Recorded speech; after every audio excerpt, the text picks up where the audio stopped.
All right, long overdue, long awaited on my end.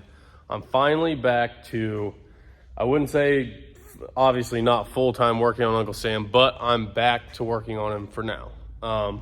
Alex is gonna start renovations on our building, so I'll have to get out of here sooner than later. But right now I am, dare I say, somewhat caught up on some things. I got my trailer fixed. It's better and nicer than it's ever been. I got a lot of little knickknacks fixed on my truck. Excuse me. I actually did a CP3 swap on Alex's LML Duramax. Took the CP4 pump out, put a CP3 in, did the fleece performance kit. I had the whole top end of that thing apart and together 2 or 3 times. This all started with a leak and then it just snowballed from there. But her truck's back up and running. I now know more than a Duramax than I've ever wanted to know, but I'm happy I got to learn. So got that done. A bunch of other stuff done, like I said, getting caught up, designing a lot of stuff. I'm helping design actually a part right now for Ed Iskandarian's tribute car. I'm getting to do a lot of cool things, but there's always that thing tugging at my heart saying I'm ready to go race again. So I am here, and I came in last night, started cutting up some templates, trying to give myself more room in the foot area and not make this thing look like total dog doo-doo. I'm not sure how exactly I'm going to do that yet, but I have somewhat of an idea. So I'm just kind of cutting now, making templates, trying to make it look as best as I can. Don't really know what I'm doing. I've never bead rolled anything. I'm going to have Dennis help me when it comes to actually making the panels, bead rolling them, cutting them to the right size, all that stuff. But either way, I'm working on Uncle Sam, and I'm very happy about it. Also, I've got some Pinistro and some Scotch-Brite. I'm going to clean all the tubes, put some oil on them so they stop rusting, because right now he's getting all rusty. But either way, I came in here last night trying to give myself as much room as possible, trying to get this figured out before I take the turbos and the motor back out. But I'm going to end up cutting it, kind of triangulating it to make it look a little better, because if I just made that a box like that, it would look horrible. So I think I'm on the right track there. I'm actually really happy with this template that came out for that piece there. And I'm getting ready to make another one over there for the top centerpiece. And then I don't know exactly how I'm going to do this over there. I'm obviously not going to mimic that or mirror that, because I don't really love the way that looks, but driving this thing for 1,000 miles was miserable. So that is something I know I have to change. I have to get more foot room in this thing, and I have to try to move the seat back. But either way, gonna keep working on this panel here, do some time lapses, clean up these tubes, and just start chipping away at the stone one day at a time again. Like I said, I'm trying to I'm in the middle of working on some other stuff right now, but I'm waiting on parts, etc. So I have a little bit of time where I can squeeze this in. So I'm going to try to work on as much as possible. And I know that an hour a day, 30 minutes a day, 2 hours a day makes a huge difference when you've got a car that's this far away from running. So I'm actually waiting right now. I got to get Nolan, and I'm waiting for Nolan and my engine guy Ron at Northwest Automotive to decide on a cam, because I'm going solid roller in this. Ron's getting a new motor built for me, badass billet aluminum rods, center counterweight crank, all the good ones. So that's actually Johnny's motor that we hurt at Digger Die a long time ago. So that's it for now. I'll throw in some time lapses, but Uncle Sam is back. Salmon is jamming. Come on. Somewhere far away, I wanna go where they don't know my name. Get out of town, 'cause I can't take no more. In this old town, it's got nothing left for me. All I've got are these broken memories. This new road, I finally broke it free. I'm getting restless.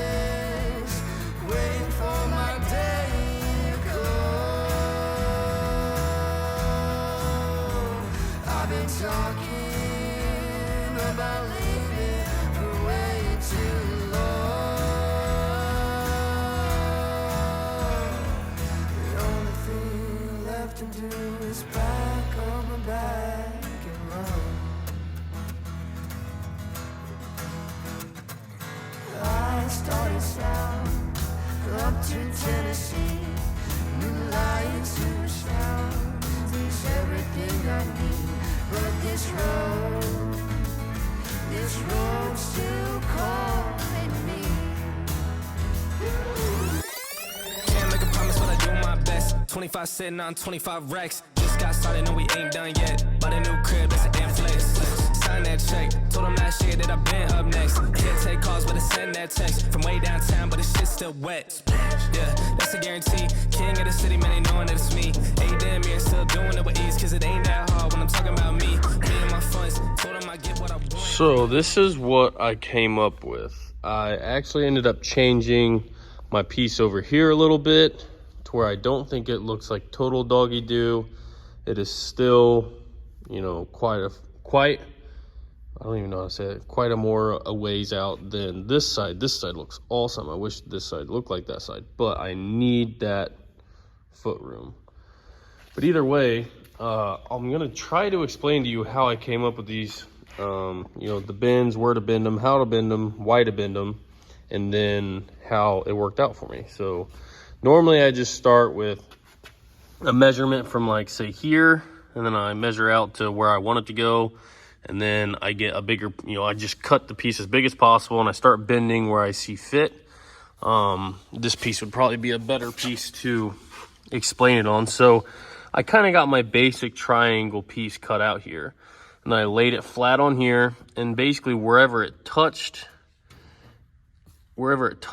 is where your bend is going to be. I thought my bend should be here at first, but I was wrong, because I was able to notch this to where from here all the way down to here, all the way over to here, and all the way over to here was touching. But this piece, I'll give you some reference, this piece was still folded up like that. So, like I said, it's touching here, touching here. I just marked those two spots, drew a straight line, bent it down, and now look at it. Bada boom, bada bing.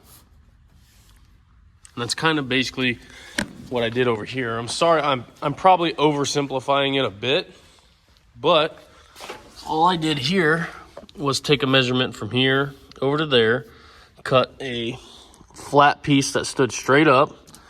I wedged it in between this bar and this bar, and then I noticed, obviously, I missed a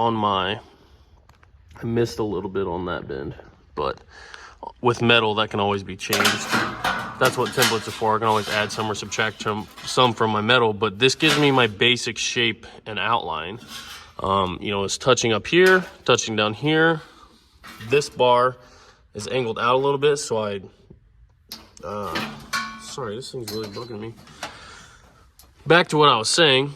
Touching down here, touching up there. So I marked my two spots, drew my line, and I bent it out because that bar is on it's diagonal. So then bent that out to where it technically runs up, follows that bar. But then again, just like those other pieces, this top piece right here was out. It was sticking straight up. So marked it over here, marked it where it touched there, bent it in, and now it's laying flat out here on this bar. So, although I may be oversimplifying it a little bit, and I know all this, it's a lot harder to transfer this to metal and actually make it fit as good as paper, because paper is a lot easier to make fit. It was actually way easier than I thought it was going to be. It took me way less time. I still got to make just a couple more filler pieces, but I'm actually just going to make those out of metal because I'm not going to waste any more time making it out of paper. The paper, the construction board was really just to give me an idea and be easily modified, because I didn't know anywhere to start, how it was going to look or how I wanted it to look. So now that I have like the general base idea and some really good base measurements, Now I can start transferring that over to metal. I'm gonna have to ask Dennis to teach me how to do the bead roller, and I know bead rolling it will actually shrink it a little bit. All kinds of different things that come into play. And I'm gonna try to make it as light as possible. But for now, that is where I'm at on this.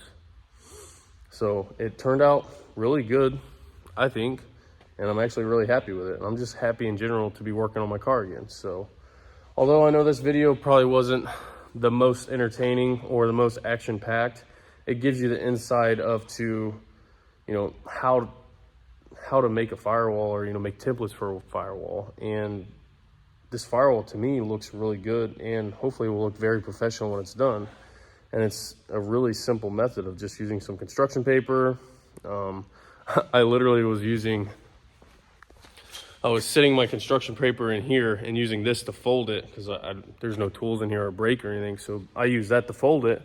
So just like very minimal tools, very minimal everything. And I've got my template made, looks great. I'm actually really happy with it. And I'm gonna tell you this right now. I was looking at this last night and I came up with this crazy idea. You can call me crazy, but I think it'll be really cool. So what I wanna do is I'm gonna have a low ram manifold, the one that has the bolt on. It's got a whole bolt on piece on the front of it, to where I can unbolt the top piece, or the front piece basically. It's the ones that have it's the low ram manifold that has the burst panel in it. And obviously I'm gonna face it backwards. I'm gonna take that bolt on front snout. I'm gonna 3D print me one. I'm gonna cut this off. 3D print a snout that angles up instead of down like the normal high ram one, to put my throttle body right here. And then I'm going to either buy it's an Icon throttle body, so I'm probably gonna buy they call it like a pair of pants, where it bends straight out, dual inlet throttle body. And then I'm gonna have my turbos here. I'm gonna 3D print some super tight radius 90s. And then I don't know if I'm gonna use tube, or I might 3D print just like a whole manifold that can bolt on here, and use two HD clamps, like swivel clamps, that connect it to where there's not a bunch of tubing running in here. It's literally just an O-ring sealed, probably 3D printed carbon manifold that there will be, you know, the throttle body would come out here, have an HD clamp, come out of the turbo right here, have an HD clamp, and those will just clamp to this really cool looking like bolt-on manifold. Instead of having tubing and stuff and all that BS, it'll just be like a really cool manifold that will look slick and will go right under my dash.